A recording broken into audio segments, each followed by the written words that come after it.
দর্শক, আমরা নির্বাচন কমিশনে যেতে চাই। সেখানে সংরক্ষিত নারী আসনের নির্বাচনের তফসিল ঘোষণা নিয়ে বৈঠকে বসেছে নির্বাচন কমিশন। সেই খবর নিয়ে যুক্ত হচ্ছেন সহকর্মী ফারজানা আক্তার। ফারজানা, বৈঠক শুরু হয়েছে, আমরা সংবাদে বলছিলাম। বৈঠকের এজেন্ডা আমরা জানি, যেটি আসলে জানার আছে, যেহেতু সংরক্ষিত নারী আসনের এই মনোনয়নটি হয়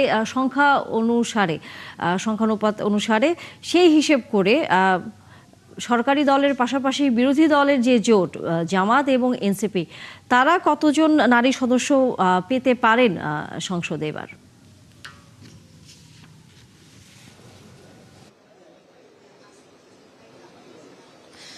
তানি, আপনি যেমনটি বলছিলেন, সংরক্ষিত নারী আসনের সংখ্যানুপাতে আসলে ভোট হয়ে থাকে, অর্থাৎ সংসদে যারা এমপি আছেন তারা ভোট দিয়ে থাকেন এবং আমরা যতটুকু জানি নিয়ম অনুযায়ী 6 জন এমপি মিলে একজনকে নির্বাচিত করেন, অর্থাৎ যে 50টি আসন আছে সেটি 6 দিয়ে ভাগ হয়ে যায়। সেক্ষেত্রে বলা যায় বিএনপি 36টি এবং বিরোধী দলীয় জামাত 12টি এবং এনসিপি যেহেতু 6টি আসন পেয়েছে সেক্ষেত্রে তারা একটি পাবে। এভাবেই কিন্তু হিসাব হয়ে থাকে, যেমনটি নির্বাচন কমিশন থেকে আমাদেরকে বলেছিল। এবং আমরা কিন্তু জানি যে এনসিপি জামাতের সাথে জোট করতে চিঠিও দিয়েছে এবং এই সংরক্ষিত নারী আসনের তফসিলি বিষয় চূড়ান্ত করতে কিন্তু বৈঠক বসেছে সকাল 11টায়। প্রধান নির্বাচন কমিশনার সভাপতিত্ব করছেন এবং তফসিল আজই চূড়ান্ত করা হবে। ধারণা করা হচ্ছে আজ হয়তো ঘোষণা করা হবে, যেহেতু সাধারণ নির্বাচনের 90 দিনের মধ্যেই কিন্তু এই সংরক্ষিত নারী আসনের নির্বাচন করার বাধ্যবাধকতা রয়েছে। পাশাপাশি আরো কয়েকটি এজেন্ডা রয়েছে।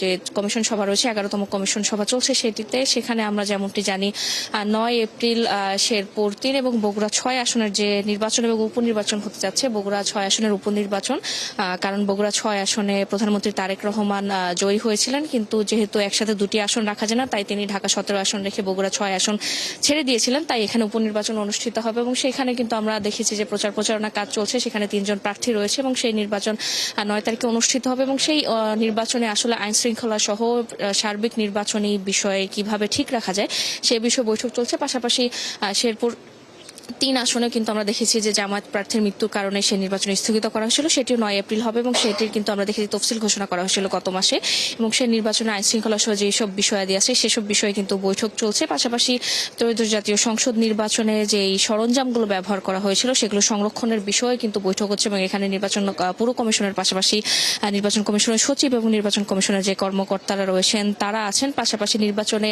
ত্রয়োদশ জাতীয় সংসদ নির্বাচনের আগে যে মামলাগুলো করা হয়েছিল সেসব মামলা সংক্রান্ত বিষয় এবং যে আবেদনগুলো এসেছিল এই সামগ্রিক বিষয়গুলো নিয়ে কিন্তু আজ বৈঠক হচ্ছে এবং আমরা কিন্তু অপেক্ষা করছি গণমাধ্যম কর্মীরা এবং বৈঠক শেষে এই সংরক্ষিত নারী আসনের তফসিল এবং 9 তারিখের নির্বাচন নিয়ে কোনো ধরনের সিদ্ধান্ত থাকলে সেটি নির্বাচন কমিশন আমাদের জানিয়ে দেবে, তখন আমরা আরো বিস্তারিত বলতে পারবো। তানিয়া, ধন্যবাদ ফারজানা। নিশ্চয়ই ফিরবো আমরা পরবর্তীতে আবার আপনার কাছে।